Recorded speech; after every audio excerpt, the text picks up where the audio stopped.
इन्हें कई बार भूखा सोना पड़ता है। प्यास बुझाने के लिए साफ पानी नहीं मिलता। इनके पास रहने के लिए घर नहीं है। ये तस्वीरें आदिवासियों की दास्तां बयां करने के लिए काफी हैं। आमतौर पर इनके चेहरों पर मुस्कान नहीं बल्कि माथे पर चिंता की लकीरें देखने को मिलती हैं। कभी कभी भरपेट खाना नसीब होना काफी मुश्किल होता है। मौसम कोई भी हो, सर्दी, गर्मी या फिर बारिश, बिना घर झोंपड़ियों में रहने वाले इन गरीबों पर ही कहर बरपता है। मगर मजबूरी के मारे इन लोगों को जिम्मेदारियों का बोझ ढोने की जैसे आदत सी हो गई है। शायद यही वजह है कि खाने के लाले पड़ने के बावजूद आदिवासी मौत को गले लगाना ही मुनासिब नहीं समझते, बल्कि साहस जुटाकर इस उम्मीद के साथ भुखमरी के हालात का सामना करते हैं कि कभी ना कभी मनहूसियत के बादल छट जाएंगे। 1000 रुपया तो दे ही नहीं आ रहा है अब, और हम तो मोटे मोटे कोई को नहीं दे, हम तो कोई हमारे को कोई साथ करे होते को दांगी हम तो नहीं दे रहा है। अच्छा और का और जे टूटी का पंगे ना हम खान और रंगे जमीन में कछ गत नहीं मानते हैं। और रोजगार को जाता कब नहीं जा गाट पर बैठ से जिंदगी आता है लकड़ी को समझा नहीं जा पाए। मेरी अताही मम्मी भी अताही थोड़ा दिमाग से थोड़ा वैसी है तो उनको कम दिखता है, परेशान होना पड़ता है। ना तो समय के अनुसार पेंशन सही मिलता है। सरकार से मांग किया था कि 1000 रुपया महीना पेंशन कर दिया जाए इनका, पर अभी तक कुछ मांग नहीं हुआ। राशन मिलता है 15 किलो मिलता है, बस 15 किलो से ज़्यादा नहीं मिलता है। इस कारण 15 किलो से मेरा गुजारा नहीं चलता है। जिन आदिवासियों ने जंगल से पलायन किया और गांव शहरों में आकर बस गए, वो भी अभी तक विकास की मुख्यधारा से नहीं जुड़ पाए हैं। यानी वो अभी तक रोटी, कपड़ा और मकान जैसी बुनियादी जरूरतों के लिए मोहताज हैं। और यही कारण है कि अब बाकी दूसरे आदिवासी भी जंगल छोड़ना नहीं चाहते। आदिवासियों के लिए रोजगार बड़ी समस्या है। दरअसल आदिवासी पारंपरिक काम के अलावा कोई दूसरा काम नहीं जानते। साथ ही इलाके में पत्थर की खदानें बंद होने के बाद बेरोजगारी ज्यादा बढ़ गई है। रोजगार का कोई दूसरा साधन नहीं, लिहाजा मजदूरी करना इनकी मजबूरी हो गई है। भूखे प्यासे जय मर रहे हैं, पैदा रहे बाजी पत्ता टोल लाते हैं खेतन में से, किसान बाबा खेन में से, तब बतुगा पतुगा शहर नहीं जाए काम लगा तो काम नहीं लगा तो किराया बारो लगता भी वापस करे आ जाते हैं। मेरा नाम राजू है, पिता के नाम भगतोरा है और हमारे पास कोई रोजगार नहीं है। और क्या रोजगार करें मुझे बताओ तुम। जाहिर है अरबपतियों के इस देश में आदिवासियों की तस्वीर हैरान करने वाली है, जहां 2 वक्त का भरपेट भोजन, पीने के लिए साफ पानी, कपड़ा और मकान मिलना जैसे सपना सा हो गया है। वहां बिजली, सड़क और यातायात जैसी दूसरी तमाम समस्याएं छोटी जान पड़ती हैं। ब्यूरो रिपोर्ट, हिंदी खबर।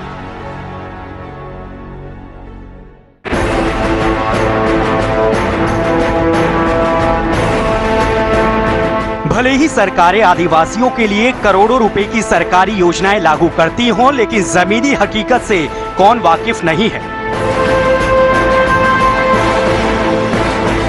ज्यादातर योजनाएं सिस्टम की सुस्ती या फिर भ्रष्टाचार की भेंट चढ़ जाती हैं। ग्रामीण इलाकों में रहने वाले इन आदिवासियों के लिए भी तमाम सरकारी योजनाएं चलाई जा रही हैं। अधिकारी ऐसी सरकारी सहूलियतों को बताते नहीं थकते। हालांकि अधिकारी भी मानते हैं कि आदिवासियों की पट्टी की जमीन पर उनका कब्जा नहीं होने की शिकायतें आती रहती हैं। मध्य प्रदेश में वन अधिकार कानून के तहत आदिवासियों के हजारों लंबित दावे बानगी भर हैं, जो स्वीकृत नहीं हुए बल्कि परीक्षण की प्रक्रिया में उलझे पड़े हैं। आदिम जाति जो हमारा कल्याण विभाग है, उसमें विशेषकर उनकी जो भी योजना है, उन योजना का लाभ कैसे मिलेगा उसका प्रचार प्रसार भी किया जाता है। और हम लोगों का फोकस भी रहता है कि उनको जो भी योजना है उसका लाभ मिले। जैसे कि अभी हमारे यहाँ मिलिट्री की जो भर्ती हुई थी तो हम लोगों ने उनके फार्म विशेषकर भरवाए थे जनपद के माध्यम से, और उनको ट्रेनिंग वगैरह के लिए भी हम लोगों ने प्रशिक्षण भी नियुक्त किए थे, उनके द्वारा प्रशिक्षण भी दिया गया था। अभी शहरी या आदिवासी चूंकि यहाँ पर पिछड़ी विशेष करके पिछड़ी जनजाति के अंतर्गत आती है तो उनको विशेष प्रावधान शासन ने दिया गया है कि बिना किसी परीक्षा के उनको जो पद हैं यदि उस पद के अंतर्गत यदि वो योग्यता रखते हैं तो उनको सीधी नियुक्ति दी सकती है। दूसरी तरफ आदिवासियों के कच्चे घर, पीएम आवास जैसी योजनाओं की कहानी जोर शोर से सुनाते जान पड़ते हैं। आदिवासियों का कहना है कि सरकारी योजनाओं के लिए दफ्तरों के चक्कर काटते काटते पांव में छाले पड़ जाते हैं, फिर भी इन्हें कोई मदद नहीं मिलती। यही नहीं, कभी किसी सरकारी अधिकारी कर्मचारी ने योजनाओं की जानकारी नहीं दी तो लाभ मिलना दूर की बात है। तो जी बताइए, आपको कभी सरकारी योजनाओं का लाभ मिला? सरकारी योजना का कोई लाभ नहीं मिला। दफ्तरों के चक्कर लगा कर परेशान होते हैं और साहब लोग भगा देते हैं। कभी किसी ने जवाब नहीं दिया? कोई नहीं दिया। समस्या ये भी है कि इनमें से कुछ लोगों के पास राशन कार्ड जैसे जरूरी दस्तावेज तक नहीं। यही नहीं, इनके ग्रामीण इलाकों में स्वास्थ्य सुविधाएं उपलब्ध नहीं होना भी बड़ी परेशानी है। घर में मिला जी, घर में रहता। ये तो झोपड़ी है। अच्छा, घर नहीं मिला? पक्का मकान? पक्का नहीं मिला। अभी राशन कार्ड भी नहीं बनाना। आपका राशन कार्ड नहीं बना? स्वास्थ्य सेवाओं का क्या हाल है? यहाँ कोई चिकित्सक, डॉक्टर इलाज के लिए उपलब्ध है? डॉक्टर तो नहीं है, भी नहीं है। हम दफ्तर जाते हैं, हमें कोई लाभ नहीं मिला। सरकारी योजनाओं का कभी कोई लाभ मिला? नहीं मिला। किसी ने जानकारी दी? किसी ने जानकारी नहीं दी। आपको कभी किसी सरकारी योजना का लाभ मिला? नहीं मिला। आपको जानकारी है कि आपके लिए कितनी सरकारी योजनाएं चलाई जा रही हैं? नहीं है। कोई अधिकारी कर्मचारी आपको आया बताने के लिए? कोई नहीं है। वनवासियों की मुफलिसी के पीछे सबसे बड़ा कारण भ्रष्टाचार बताया जाता है। आदिवासी हित में काम करने वाले स्थानीय एक्टिविस्ट संजय बेचैन का ये कहना है कि सरकारी योजनाओं पर अमल नहीं होता, बल्कि योजनाओं का बजट डकार लिया जाता है। राशन पानी से लेकर गांव में जीने के साधन संसाधन तक उनसे छीन लिए गए हैं। वास्तविक तौर पर सरकारी विभाग उनके लिए काम नहीं कर रहे हैं। प्रशासन उनके हित में केवल योजनाएं बनाता है, लेकिन उसका जब भी कोई फंड या वो आता है तो दलाल और इनके अफसर, भ्रष्ट अफसरों का रैकेट उस पूरे और एनजीओ ये मिलकर उनके पूरे बजट को डकार जाते हैं, और इस कारण आदिवासी जहां था वहीं खड़ा रह जाता है। उसके नाम पर जो भी बजट आता है वो बंदर बांट का शिकार हो जाता है। हालात ये हैं कि आदिवासी इलाकों में कई बच्चे कुपोषण का शिकार हैं। हालांकि स्थानीय स्वास्थ्य अधिकारी का कहना है कि हालात में सुधार के लिए लगातार प्रयास किए जा रहे हैं और कुपोषण को कुछ हद तक काबू किया गया है, लेकिन सिर्फ शिवपुरी जिले में ही शहरी इलाकों से आदिवासी इलाकों तक करीब 70% महिलाएं एनीमिया से ग्रसित हैं। तो जब हमने जुलाई से अक्टूबर तक दस्तक अभियान प्रारंभ किया था तो हमारे पूरे जिले में कुछ बच्चे कुपोषण का शिकार मिले थे, जिनको हमने ठीक किया है। आज की स्थिति में हम देखते हैं तो हमारी जो फरवरी और जनवरी माह के जो एनआरसी में भर्ती बच्चों की संख्या बहुत कम हो गई है, बहुत घट गई है। उसका कारण ये है कि कुपोषित बच्चे उपलब्ध नहीं हो रहे हैं। इससे ऐसा स्पष्ट होता है कि कुपोषण पर कहीं न कहीं से लगाम लगी है। जाहिर है ऐसी दुखद स्थिति सरकार को अपनी तरक्कियों का एहसास कराने के लिए काफी है। मोनोरेल और मेट्रो रेल से लेकर हवाई जहाजों तक के तरक्की पसंद देश में आदिवासियों की हालत शर्मसार करने वाली है। वनवासियों के लिए चिर स्थायी विकास यानी सस्टेनेबल डेवलपमेंट का मार्ग प्रशस्त हो पाएगा? जी हाँ, वो विकास जिसकी अवधारणा सिर्फ निर्माण तक सीमित नहीं और ना ही भौतिक संसाधनों की होड़ से जिसका कोई वास्ता है, बल्कि स्थायी विकास के लिए प्राकृतिक संरक्षण के साथ साथ जंगल के बाशिंदों के जीवन स्तर में सुधार की जरूरत है।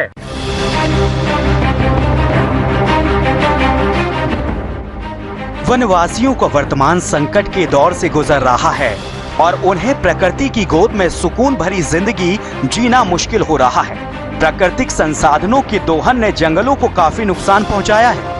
पिछले कुछ साल में अवैध उत्खननकारियों ने पर्यावरण को अपूर्णीय क्षति पहुंचाई है और आलम यह है कि ज्यादातर नदियां नाले की शक्ल में बची हैं। बहुत सारे पहाड़ समाप्त हो चुके हैं, पीने का जल दूषित हो चुका है, श्वास लेने के लिए शुद्ध हवा तक नहीं है। वनवासियों की पारंपरिक सभ्यता युक्त जीवन शैली से दूर होने का खासा असर हुआ है।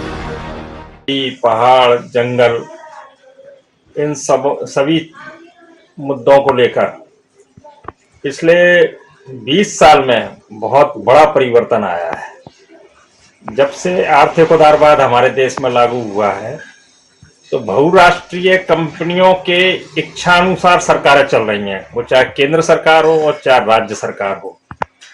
इसलिए जहां भी जो जमीन के भीतर, चाहे वो पहाड़ हो, जंगल हो, जहां भी जमीन के भीतर महत्वपूर्ण खनिज हैं तो उनके उत्खनन की इजाजत बहुराष्ट्रीय कंपनियां ले रही हैं और सरकारें सारे कानूनों का उल्लंघन करके उनको इजाजत दे रही हैं।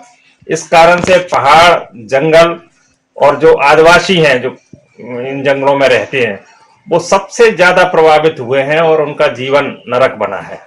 कॉरपोरेटर्स की निगाहें जंगलों की असीमित प्राकृतिक संसाधनों पर गड़ी है। जानकार मानते हैं कि नई औद्योगिक इकाइयों की स्थापना के लिए वनवासियों को विस्थापन का दंश झेलना पड़ता है और यही वजह है कि विस्थापन के कारण भाषा, संस्कृति और परिवेश से रिश्ता टूट जाता है। जानकार विस्थापन को भी जंगल और आदिवासियों की बदहाली की बड़ी वजह मानते हैं।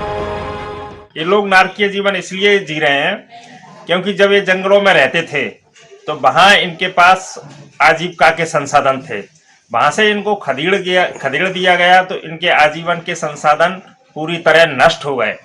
इनके ऊपर जो सर्वे हुए हैं उनसे साफ हुआ है कि इनकी जो रोजाना की जो आमदनी है वह बहुत न्यूनतम हो गई है।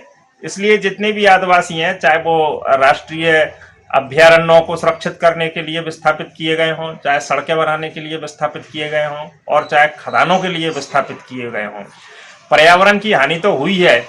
हमारे यहाँ जो जनजातीय समूह हैं वो भी लुप्त होने के कगार पर आ गए हैं। जाहिर है मौजूदा स्थिति में आदिवासियों का अस्तित्व संकट में मालूम पड़ता है। जंगल का विनाश कर ईंट, कंक्रीट और पत्थर से हुए निर्माण को विकास मान लेना पर्यावरण संतुलन के लिहाज से बहुत बड़ी भूल हो सकती है। जरूरत उस चिर स्थायी विकास की है जिसमें पर्यावरण संरक्षण के साथ साथ जीवन स्तर और सुख सुविधाओं में बढ़ोतरी हो सके। शिवपुरी, सौरभ दुबे, हिंदी खबर।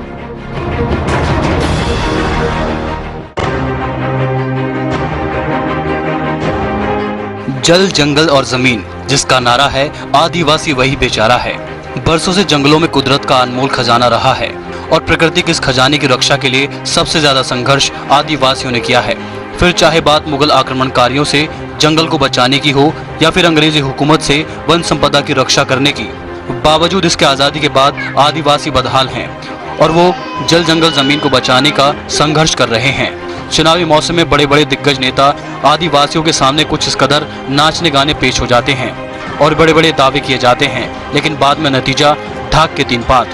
आज के युग में ये सब हास्यास्पद नजर आता है। शिबू सोरेन कहते हैं कि तीर कमान लेकर आदिवासी चलें, शिवराज सिंह कहते हैं कि मैं आदिवासियों के लिए तीर कमान लेकर उतर आऊँगा, भूपेश बघेल उनको जंगल का मालिक मांगते हैं। लेकिन आप किस युग की बातें कर रहे हैं? आज तीर कमान नहीं, गांव के बाहुबली और दबंग लोग जो आदिवासियों का शोषण और अत्याचार कर रहे हैं उनके पास बंदूकों के कई लाइसेंस हैं और आदिवासी को आज आप तीर कमान पकड़ा के कौन सा भला उनका सोचना चाह रहे हो?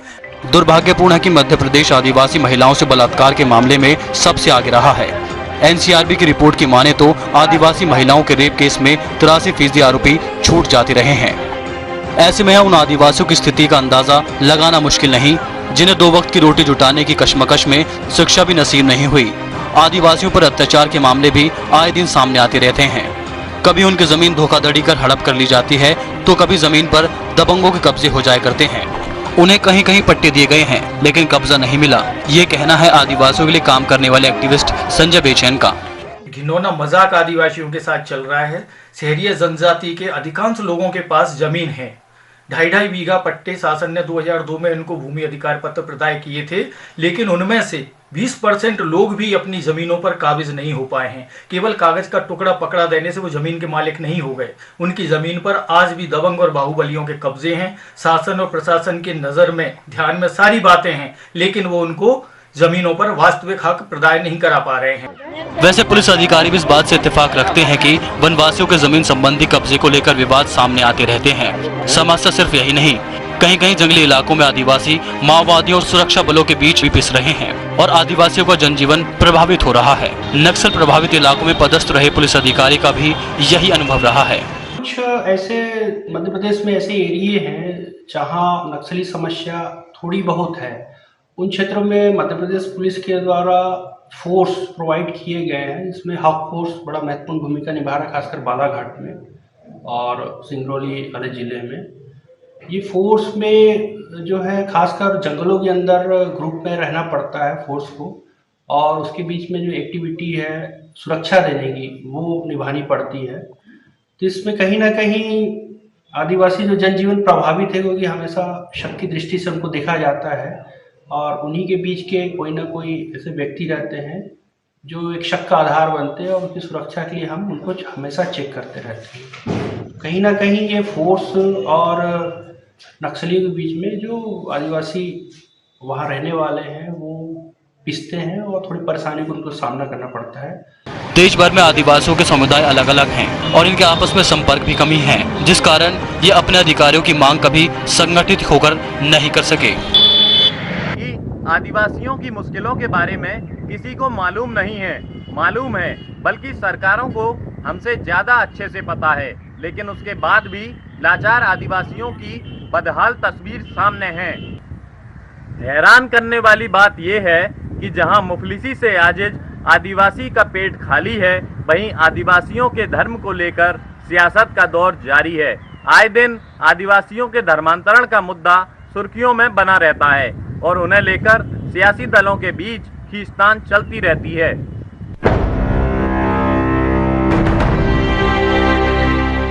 भले ही गरीबी का कोई धर्म नहीं होता, मगर गरीब वनवासियों का धर्म सियासी अखाड़े के दांवपेच में उलझ गया है। आमतौर पर मौलिक रूप से वनवासी प्रकृति पूजक होते हैं, जो हिंदुओं की तरह चांद, सूरज, पेड़, पहाड़, नदियों समेत प्रकृति को पूजते हैं, जबकि कुछ आदिवासी ईसाई धर्म को स्वीकार करने वाले भी रहे हैं। आदिवासियों के धर्मांतरण का मामला देश भर में सुर्खियां बटोर चुका है और हमेशा से आदिवासियों पर राजनीति होती रही है। बीजेपी प्रवक्ता धैर्यवर्धन शर्मा का ये कहना है कि कांग्रेस अंग्रेजों की नीति पर चल रही है और वो हिंदू धर्म से आदिवासियों को दूर करने का प्रयास करती है। देखिए, अपने कर्मों से लगातार आलोचना का शिकार हो रही कांग्रेस की खाट तो पहले ही देश में और विभिन्न स्थानों पर खड़ी हो चुकी है। आदिवासियों को लेकर के कांग्रेस का सोच कभी अच्छा नहीं रहा। आदिवासियों को केवल नशेड़ी बनाना चाहते हैं, वो केवल शराब पीते रहें, शराब में डूबे रहें और वो अपना जो प्राचीन परंपरा है प्रकृति पूजा और हिंदू धर्म के प्रति उनकी गहरी जो आस्था है, उन जड़ों से उनको दूर करने के लिए कांग्रेस कुकृत्य करती है। दूसरी तरफ कांग्रेस नेता खुद को आदिवासियों का शुभ चिंतक बताते नहीं थक रहे। इतना ही नहीं, उन्होंने बीजेपी सरकार के कार्यकाल के दौरान आदिवासियों की लाखों एकड़ जमीन हड़पे जाने का आरोप भी लगाया। ये बीजेपी कितने साल से सत्ता में आई है केंद्र में? 6 साल से। उसके पहले 5 साल अटल बिहारी वाजपेयी केंद्र की सरकार में रहे। लेकिन 70 साल का रोना जो रोती है बीजेपी कांग्रेस के शासनकाल का, तो आदिवासियों के हित में, शोषित वंचितों पीड़ितों के हित में जो कुछ भी किया है वो कांग्रेस ने किया है।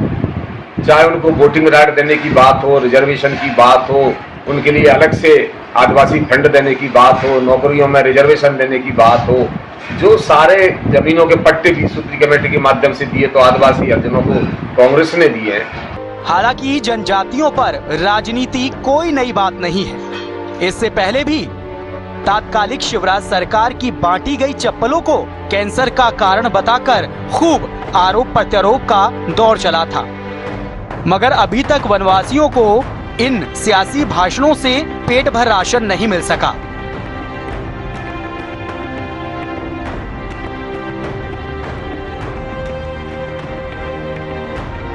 जरूरत वनवासियों के हुनर को पहचानने की है। जंगल से जुड़ी छोटी बड़ी तमाम ऐसी जानकारियां वनवासियों के पास होती हैं जो शायद किसी वन विभाग के अफसर को तजुर्बे के बावजूद भी नसीब नहीं होती। फिर भी वनवासियों की प्रतिभा का उपयोग सरकारी सिस्टम नहीं कर पा रहा है। वन विभाग के अधिकारी काफी पढ़े लिखे होते हैं, जिनका वीरान जंगल में रात के वक्त जाना शायद थोड़ा मुश्किल होता हो, जबकि आदिवासियों को किसी भी वक्त जंगल जाने में कोई कठिनाई नहीं होती।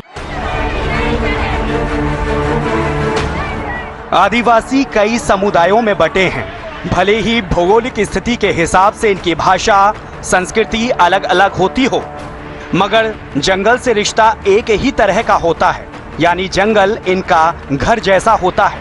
हालांकि जंगल में रहने वाले आदिवासियों के लिए नियम कायदे कानून भी हैं, जिन्हें ये अच्छी तरह से जानते और समझते हैं।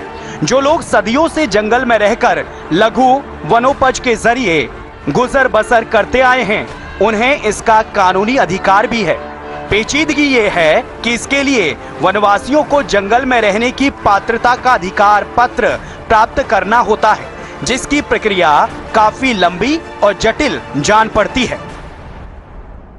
ग्राम वन अधिकार समिति जो है उनके परीक्षणों को करते हुए ब्लॉक लेवल की समिति को भेजती है, और ब्लॉक लेवल की समिति से परीक्षण उपरांत सारे प्रकरण जिला स्तरीय वन अधिकार समिति में आते हैं, और जिला स्तरीय वन अधिकार समिति उन सभी प्रकरणों पर विचार करने के उपरांत जो फाइनल निर्णय लेती है वो उन लोगों को वन अधिकार पत्र दिए जाते हैं, और जो लोग अपात्र हो जाते हैं उनको अपात्र घोषित किया जाता है। वन अधिकार अधिनियम जो आया है उसके अनुसार जो लोग सदियों से और पीढ़ियों से उस जंगल में रहते आ रहे हैं उनको वहाँ पे जंगल में रहने की पात्रता और अधिकार पत्र दिए जा रहे हैं।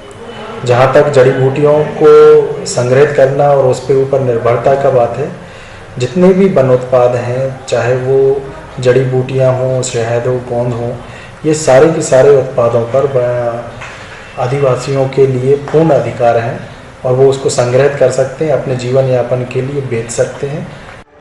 हकीकत यह है कि बिना पढ़े लिखे जंगल में रहने वाले कई सारे आदिवासियों को ये मालूम ही नहीं कि जंगल में रहने की पात्रता का अधिकार पत्र कैसे मिलेगा और कैसे दावा दाखिल किया जाएगा।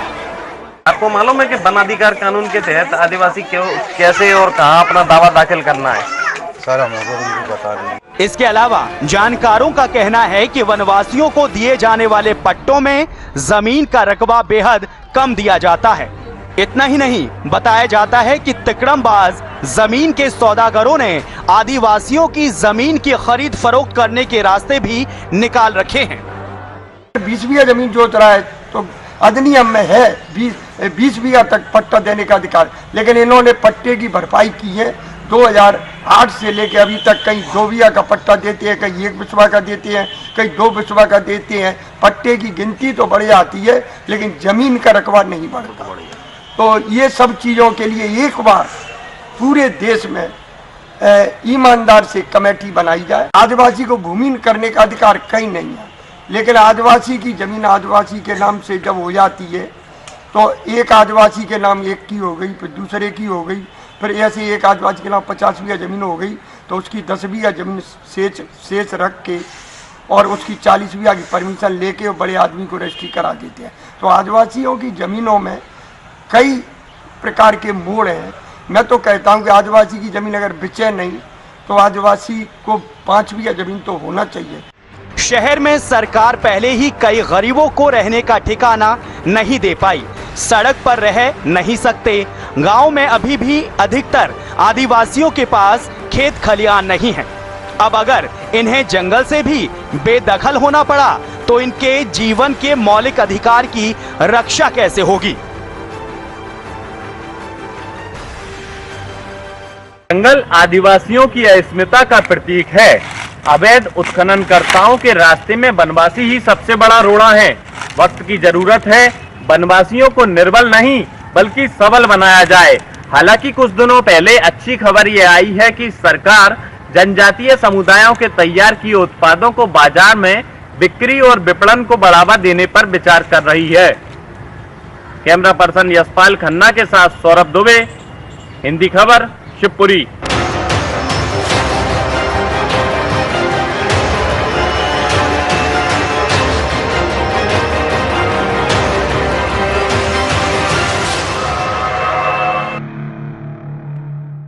बड़े बड़ों को पीछे छोड़ा, टीवी 9 भारतवर्ष ने रिकॉर्ड तोड़ा।